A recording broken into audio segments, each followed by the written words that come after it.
Hi, welcome back to my channel. Today's topic is in response to a Epoch Times article dated June the 21st, 2021. And it was entitled, Major Police Departments Losing Officers, Struggling with Recruiting. If you saw my last video regarding the 5 misconceptions of police officers, I kind of touched on this a little bit about what was going to happen if we don't start supporting our police officers. And it's already starting to happen, and now people are actually writing it down and they're publishing articles about it. So let's talk about it a little bit. Let's talk about what the article addressed. And they split it up into 3 cities: Chicago, New York, and Los Angeles. So we're going to go down each one of those, talk about some numbers, and then talk about what some cities are doing as far as their district attorneys and their police departments, and why this is actually occurring. And then we'll kind of get into it a little bit and kind of talk about it. Let's first look at New York Police Department. New York Police Department is the largest police agency in the country. They have tens of thousands of police officers. I know LA, when I was there, had about 10,000, and I think New York at the time had like 30,000. They have a lot of police officers there. So far, they are down 1,500 officers, and another 350 have left from December to July 1st. That's a lot of officers that are leaving. New York PD is doing a lot of different things. They're trying to recruit people. They even took off their $40 application fee, trying to get people to actually apply. So now it doesn't cost anything to apply. I never heard of an application fee when you're applying for a police department, but I guess they had one. They waived it, trying to get people to actually apply. Only 1 in 9 will actually make it through the entrance exam. It's kind of shocking. Those exams usually aren't that difficult. Only 1 in 9 are going to make it. So you got a problem there, because you have to get so many people just to get 1 officer. I mean, if you want to get 10 officers, you're going through 90 people. So that's a lot. NYPD is predicting thousands more officers will leave this year. Now, let's talk about the crime wave that's hitting some of these cities. Let's start with New York. So in 2019, 900 people were shot in New York. In 2020, that number doubled. Think about that for a second. That number doubled in 1 year. This year, 2021, in New York, 720 people have been shot as of June the 13th, 2021. That is the highest number for this period since 2002. Think about that. Since 2002, we're in 2021. So as you can see, New York PD is actually suffering from lack of police with the defunding and the reinventing police, whatever the hell that means. I don't even know what that means. And so what you're seeing is an increase in crime. And you can do the correlation. You're doing one thing and another thing is happening. So whatever you're doing, it isn't working. And New York is now a very unsafe city. The numbers tell the story. You can't argue with them. Chicago. Now, we all heard about Chicago. Jesus, every time you turn on the television, you talks about all the people that have been shot in the city of Chicago. And it's kind of funny, because I was just looking at an article the other day. Just last weekend alone, 36 people were shot in Chicago, and I believe 3 of those were children. 3 children shot. Now, I tell you, as far as the officers go in Chicago, they lost 646 officers last year from retirement and or just quitting, resigning, and just leaving. This year alone, from December till June, they've lost over 330 officers. Now, a lot of these are leaving through lateral transfers. Let me tell you what that means. So if you're a police officer in LA and you don't like the way things are going, as long as you stay within the state, you can go with another police department. So you go to a community that's a little bit more supportive of you. Go to a more conservative place where they appreciate the police officers. So people are quitting, they're retiring, or they're going to other agencies where the community supports them more.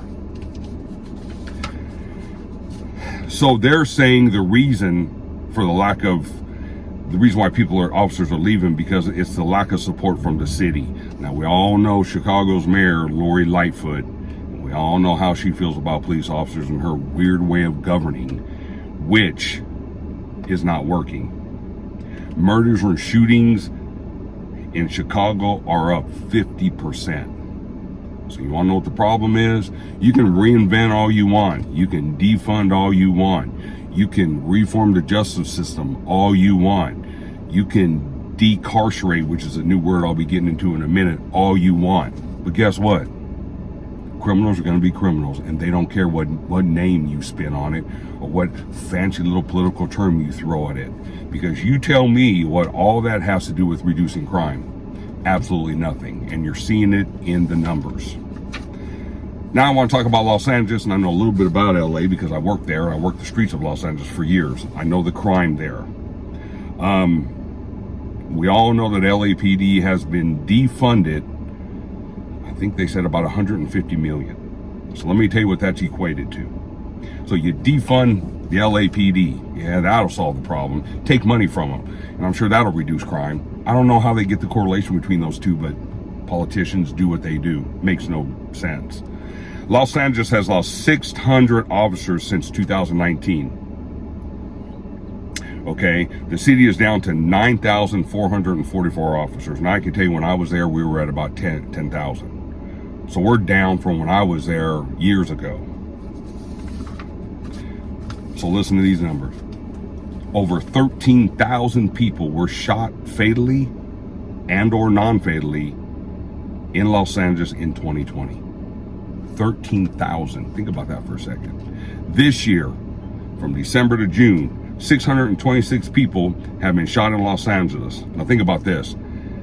This is up 600% from the previous year. So do the correlation, people. You defund the police, you get a 600% increase in people getting shot. I don't know, maybe I'm crazy, but how's that helping anything? I'm confused. Those are the numbers.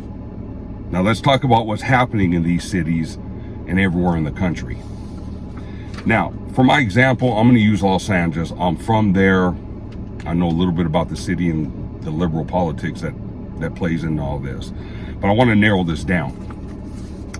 So, Los Angeles has a district attorney. His name is Gascon. He used to be a Los Angeles police officer. For lack of a better word, I guess he was a police officer. He is now the DA of LA. Let's just talk about a couple of his issues, and I want to talk about the correlation between his issues and the reduction of crime and how that's relevant to this. So he's done two things that I've read about in the last week or two. Now he uses a lot of key words. He uses words like decarceration. I don't even know what that means. Decarceration. He talks about justice reform. All the little key words they all throw out there because they sound all fancy and nice. So what he's done immediately when he becomes district attorney is he decides there's no more death penalty prosecution. So no matter what you do, you can go kill 20 people tomorrow. He is not going to charge you with the death penalty.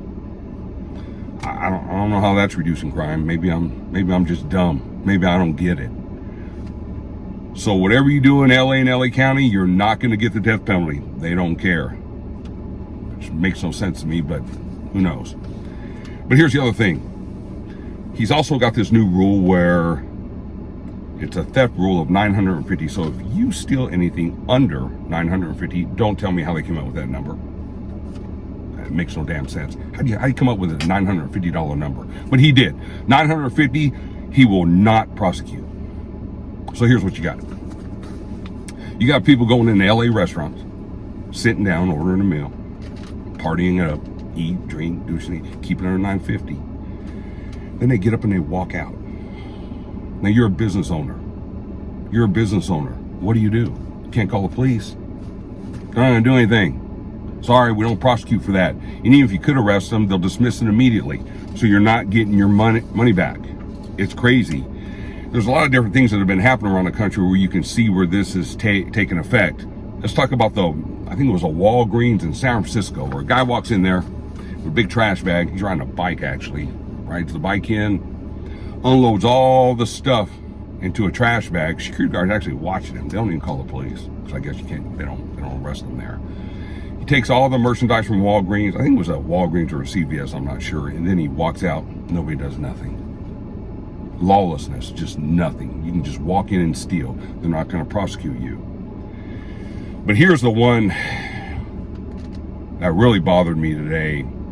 I was looking at Officer Tatum's YouTube channel.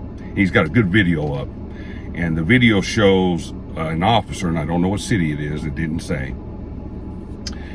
There's a door camera on an apartment complex, on one apartment door, and you can see the other apartment door, and there's domestic violence going on inside that, and somebody calls the police. Police get there. The woman is evidently being abused by this man, and she comes out the door as the officer arrives. He asks her what's going on. She's scared. She steps about 3 or 4 feet away from the door.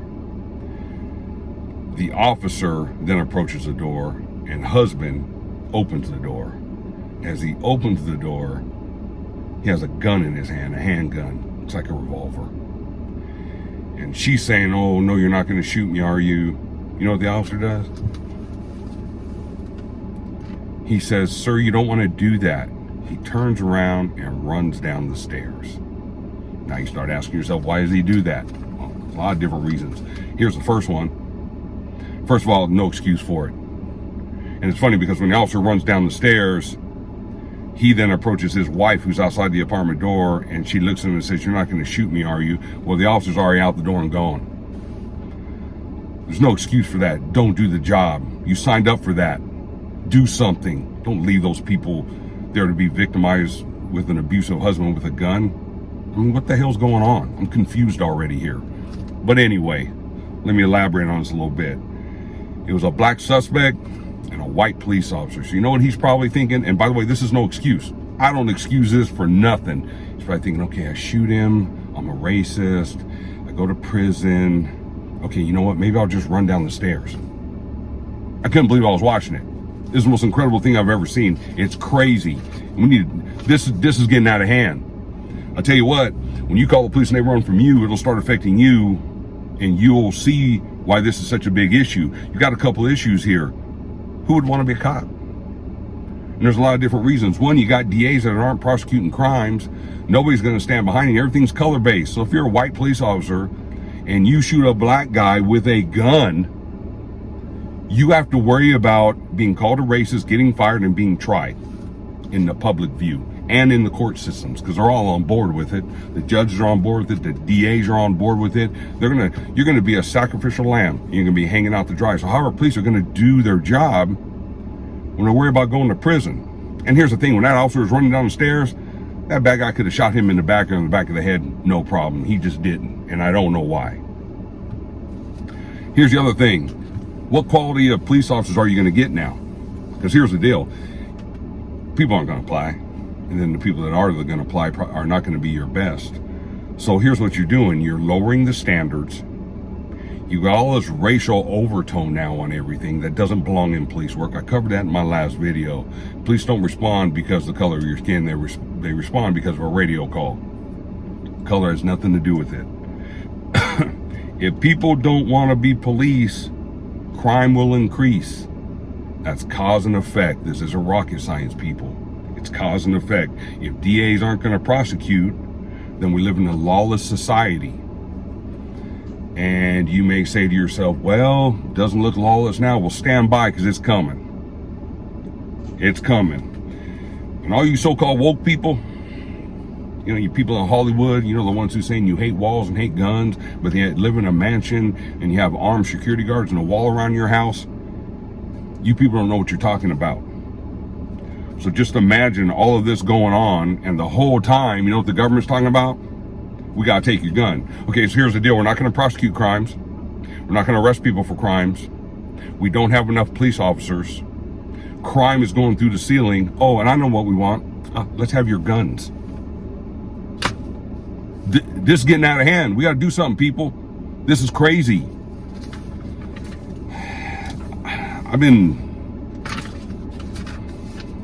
watching how things are going with this political atmosphere with the police, and here's the problem. There's so many things in society that are wrong, and so what these politicians do to get your votes is they say, hey, you know what, let's make the police the bad guy here. You know what we'll do? Let's defund them. Let's limit guns, and let's don't prosecute crime. Now let me ask you people something. How does that make you safer? How does that philosophy make American citizens safer? It doesn't. It makes us less safe, but they don't care. Because remember, they're the ones living in the mansions with the walls and the guns. Yet they don't want walls in this country, and they don't want you to have a gun. They're making policies that are putting all of us at risk.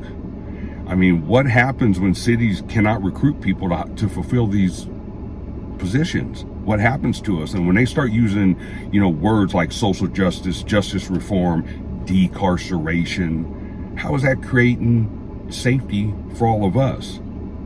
I mean, are criminals going to get this message?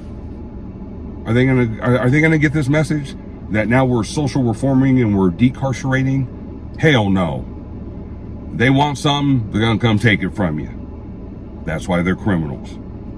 These politicians, city council people, and mayors, they're all throwing this stuff at us. And if we'll just stop and think for a minute, it doesn't make any sense at all. I own a private investigation company here in Texas.